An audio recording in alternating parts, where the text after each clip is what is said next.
재단실에선 오늘 작업할 가죽 준비가 시작됐습니다. 재단에 앞서 가죽을 평평하게 펴놓는데요. 그래야 상처난 부위를 잘 찾을 수 있어 다음 작업을 빠르게 진행할 수 있다네요. 가죽이다 보니까 두께가 있어서, 그리고 이것도 또 통가죽이에요. 가죽이 두꺼운 가죽. 그래서 자를 적에 약간 힘이 들어가야 돼. 다른 거 작업할 때보다. 가죽에 흠집이 있는 부분은 피해서 재단을 해야 하기 때문에 먼저 사용할 수 없이 손상된 부분을 체크하고 재단에 들어갑니다. 소파 하나를 만들려면 적게는 20개에서 많게는 200개 가까이 되는 패턴을 필요로 하는데요. 복잡하고 섬세한 작업입니다.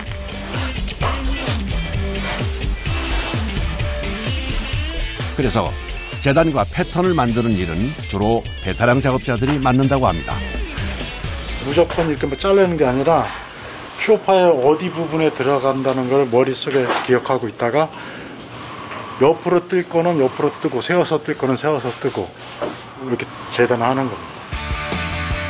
소재와 색상, 가공 기법에 따라 원단을 다루는 방법도 다르고 가죽 부위별로 사용되는 용도도 다르다고 합니다. 사람들이 많이 앉는 방석 부분은 제일 내구성이 좋은 등 쪽 가죽을 사용하고 상대적으로 부드러운 배 부분은 팔걸이나 소파 뒤쪽에 사용된다고 하네요. 사이즈도 줄여달라, 키워달라, 아니면은 뭐 어디만 키워달라, 이렇게 부분적으로 또 키워달라. 그랬을 때 또 여기서 맞춰서 재단을 합니다. 맞춤건이 들어오면은 시간도 그만큼 오래 걸리고 또 그만큼 신경 쓸 일이 많죠. 재단된 원단이 도착한 다음 코스는 재봉실입니다. 대충 정리하고 이거 합시다. 재봉 전 재단된 원단들을 정리하는 작업자. 다 펴갖고 이제 짝을 맞춰갖고 해야지 더 빨리 하죠. 막 섞여 있으니까. 오늘 작업할 소파는 원단 조각 수만 80개. 미리 분리해 놓지 않으면 조각이 많아 헷갈릴 수 있습니다. 이런 시루시 이런 거 찾는 거예요. 여기까지는 연결이 돼야 되니까 이런 거 찾느라고 이게 잘 안 보이잖아요. 이렇게 있는 거. 네. 이게 없다고 하면은 이렇게 될 수도 있고 이렇게 될 수도 있고 잖아요. 여기 있으면 이게 딱 맞출 수가 있으니까 이렇게. 그 맞추기 위해서요? 예. 그걸 이제 재봉 작업에 앞서서 찾으시는 거네요? 네. 사실 80개짜리 퍼즐을 맞추는 것도 어려운데 비슷하게 생긴 80조각의 원단 조각을 정확하게 맞추는 게 쉬운 일은 아니라고 하네요. 그래서 작업 전 위치 확인이 필수라고 합니다. 너무 바짝 박으면 이게 천이다 보니까 이렇게 미어지잖아요. 빠질 수도 있고 이렇게 풀려서. 좀 넉넉하게 주면은 스케치 때리기도 좋고. 복잡하고 힘든 재봉 작업이 빠르게 진행됩니다. 재봉은 작업하는 내내 머리를 숙인 상태로 일을 할 수밖에 없는데요. 그래서 목이나 어깨, 팔까지 몸에 무리가 많이 온다고 합니다. 그 사이 원단 박음질이 끝났습니다. 그런데 원단을 나르는 바구니에 하나같이 줄이 달려있네요. 상자마다 줄이 하나씩 매달고 이렇게 끌고 가시네요. 우리가 달았어요. 힘이 안 들잖아, 끌고 오면. 편하라고. 힘이 안 들잖아, 끌고 오면. 원단 무게가 상당하기 때문에 작업자들이 고안해낸 방법이랍니다.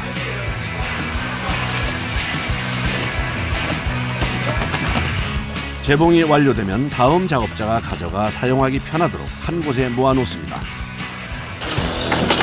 같은 시간 골조 제작실. 스프링과 탄성 밴드를 고정해 바닥 쿠션을 만드는 작업 중인데요. 커다란 소파를 혼자 옮겨가며 하는 작업이 보기에도 쉽지 않아 보입니다. 소파라는 건 기계로 되는 것도 아니고 수작업을 해야 되기 때문에 힘이 많이 들죠. 그래서 인력난도 힘들죠. 힘든 일을 안 하려고 사람들이 그러니까 그런 경우가 많이 있습니다. 표면에 스펀지를 붙이기 위해 접착제를 뿌리는 작업자. 그런데 다른 접착제와는 좀 달라 보이는데요. 물이 50%. 완전 친환경 본드. 이거는 본드를 칠해서 상에다 뿌려둬요. 좀 있으면 이렇게 문대면 이렇게 그냥 벗어지는 거죠. 그냥 물이잖아요. 이렇게. 일반 본드는 이런 현상이 없죠. 일반 다른 데 쇼파 공장하고는 틀리죠, 이 본드가. 어떤 차이가 있어요, 본드? 이건 직수에 비해서 완전 무공의 본드로 냄새도 나지 않는 본드고 인체에 해가 없는 본드. 소비자를 위해서 그렇게 쓰는 거죠. 스펀지 작업을 마치고 커버를 입히기 위해 자리를 옮깁니다. 이 쇼파는 특징이 탈카박이 되기 때문에 2번을 시트를 쌓아요. 일단 1단계 한번 싼 다음에 카바지를 다시 또 씌우는 거죠. 소파가 더러워졌을 때 겉 커버를 벗겨 세탁할 수 있게 만든 소파입니다.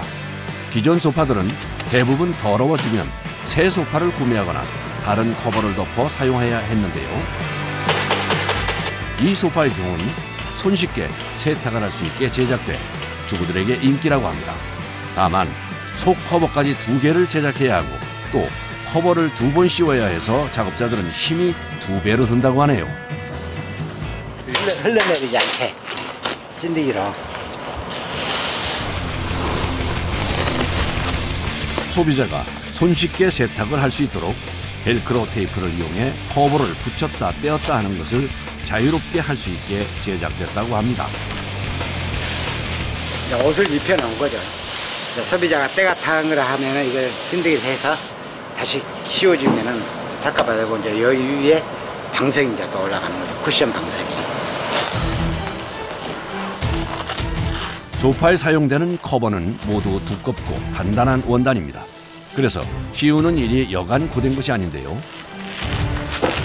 노하우도 많이 필요해 보통 20년 이상의 경력 있는 작업자들이 이 일을 맡는다고 합니다. 장갑을 끼고 일을 해야 되는데도 일이 더디고 일이 이제 안 되니까 이렇게 손이 아파도 그냥 손작업을 하는 거죠. 장갑 안 끼고. 근데 이렇게 많이 까지신 것 같아요. 아, 이런 데가 겨울이 되면은 벌어져요, 이게. 자연적으로. 이런 데를 이렇게 쓰시다 보니까 접촉이 일어나잖아요. 네네. 그렇기 때문에. 계속 그 쉬는 시간 빼고는 계속 해야 되니까. 손이 쉴 수가 없죠. 또 다른 작업장. 이곳에서도 소파에 커버를 씌우는 작업이 한창 진행 중입니다. 사실 소파 공장에서 제일 고된 업무가 커버를 씌우는 일입니다. 이 안에 손 뭉친 거 다 이렇게 잡아줘야 되니까 장갑 낄 수가 없어요. 손도 놓고 해야 되니까. 근데 나무 사이에 가다 보면은 가시나 이런 거에 좀 찢길 수도 있잖아요. 하나도 안 뭉친 날 없어요.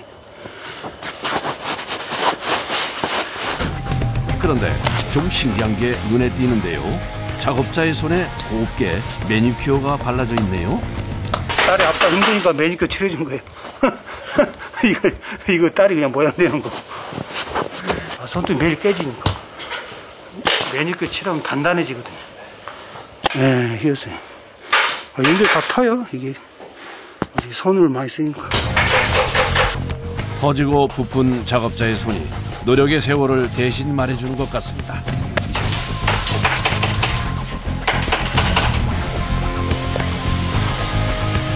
이제 특별 주문 들어왔던 4m짜리 대형 소파도 마무리 작업에 들어갔습니다. 방석 안쪽은 쿠션이 더 좋아야 하기 때문에 일반 솜보다 꺼짐이 덜한 특수 솜을 채워넣는데요. 그럼 탄성도 좋고 주저앉을 확률이 적다고 합니다. 솜을 넣은 방석을 소파 위에 모두 올려주면 작업이 마무리됩니다. 예전에 비해 소파를 맞추는 사람들이 많이 늘어나는 추세라는데요. 집집마다 소파를 놓는 공간의 크기도 다르고 취향도 달라서랍니다. 여러 작업자의 분업으로 이틀 만에 맞춤 소파가 완성됐습니다. 맞춤 소파라는 개념 자체를 소비자분들은 거의 접하지 못하셨을 거예요. 이유가 뭐냐면은 일단은 돈이 안 되고요. 돈이 안 된다는 거는 생산 쪽에서 굉장히 어려움이 많다는 거거든요. 그 건건마다 굉장히 개별적인 맞춤들을 다 저희가 해드리다 보니까는 다른 데보다는 조금 이제 제작하시는 분들의 애로사항이 조금 많은 편입니다. 주문받은 어머니 전용 소파도 마무리 작업 중입니다. 처음 커버를 끼울 때 잘 넣어야 가죽이 틀어지지 않고 모양이 예쁘게 나온다고 합니다. 두꺼운 통가죽 재질이라 유난히 작업이 더 고됩니다. 두꺼워서요. 확실히 힘이 들어요. 가죽은 아무래도 신축성이 좋잖아요. 그럼 늘어남도 많이 있고 그래서 그런 걸 신경 살짝 써서 해야 되겠죠. 이번엔 등받이 부분에 스펀지를 넣는 작업입니다. 소비자분께서 좀 타이트하게 해달라. 이거 좀 강한 거고. 이거는 이런 스펀지는요 35kg인데 조금 부드럽죠. 이게 같은 키로수인데도 이거는 넣으면 쿠션이 좀 더 있겠죠. 아무래도 부드러우니까. 이건 35kg인데 아무래도 이건 좀 더 딱딱한 스펀지, 고탄성. 조정이 가능. 불편하긴 해도 가능은 하는 겁니다. 다리도 기존 소파보다 높여 달아줍니다. 이제 조립을 위해 넓은 곳으로 위치를 옮깁니다.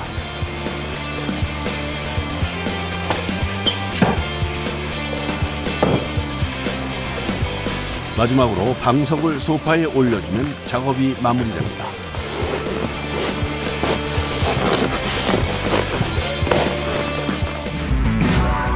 야, 기존 디자인에서 굉장히 많이 달라졌습니다. 연로하신 어머님이 사용하기 편한 기능들이 추가됐는데요. 머리를 기댈 수 있는 헤드레스트, 앉았다 일어나기 쉽도록 높이를 올린 다리와 허리에 좋은 단단한 쿠션을 넣은 방석까지 어르신 맞춤 1인용 소파가 완성됐습니다. 다음 날 오늘은 주문한 소파의 배송이 있는 날입니다. 물류창고가 배송 준비로 새벽부터 분주합니다. 애써 만든 소파에 손상이 가지 않게 꼼꼼히 포장해서 차에 싣습니다. 사실 배송은 무게와의 전쟁입니다. 잡는 부위들이 다 틀려요. 소파마다 좀 작게 좀 편한 게 있고 뭐 이렇게 좀 애로사항이 있고 무게들이 있으니까 그런 거에 따라서 조금씩 호흡들이 중요하기 때문에 서로 안 맞으면 놓쳐버리고 싶어요. 서울의 한 아파트. 오늘 맞춤 소파가 배송될 곳에 도착했습니다. 보기에도 크기가 상당해 보이는 소파를 번쩍 들고 옮기기 시작합니다. 지형이 좋으면은 구루마에다 싣고 이렇게 이동을 하거든요. 근데 지형이 안 좋은 데는 구루마에 잘못 실으면 제품이 손상이 가는 경우가 있어서 들고 이동을 하는 거예요. 제품을 손상 없이 옮기는 것이 최우선이기 때문에 힘들어도 직접 들어 옮길 수밖에 없습니다. 네, 안녕하세요. 안녕하세요. 10년간 사용하던 낡은 소파를 아래까지 내리는 일도 작업자들의 몫입니다. 이거 스티커 붙여서 버리셔야 되니까 고객님이 직접 하실 수는 없으니까 저희가 이제 밑으로만 내려드리는 거예요. 높이는 될 것 같아요. 잠깐만, 스톱. 소파가 커서 엘리베이터에 안 들어갈 것 같은데요. 조심. 저 안 들어가겠는데? 이게 안 닿는다. 아이고, 엘리베이터에 넣는 것만도 큰일입니다. 이런 게 있으면 조금 애로사항이 걸리죠. 대부분 그런 거 아닙니까? 이렇게 큰 소파는 이동이 쉽지 않습니다. 새 소파와 헌 소파를 들고 1층까지 여러 번 반복해서 왔다 갔다 한 끝에 겨우 새 소파가 모두 옮겨졌습니다. 위치를 잡고 쿠션을 제자리에 올리면 설치가 마무리됩니다. 1인 소파를 거기다 놓으면 너무 튀어나오죠? 네, 좀 튀어나와요. 안 그러면 사선으로 놓으시는 게 좀 나쁜데. 에어컨. 스톱.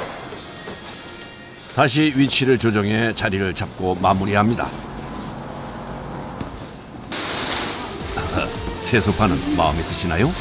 제가 이렇게 맞춰서 하고 싶어서 가니까 딱 제 스타일에 맞는 게 있어서 이거를 이렇게 맞추게 됐어요. 너무 좋더라고요. 이게 딱 소파 같은 그런 스타일이 아니라 제 스타일에 딱 맞는 것 같아요.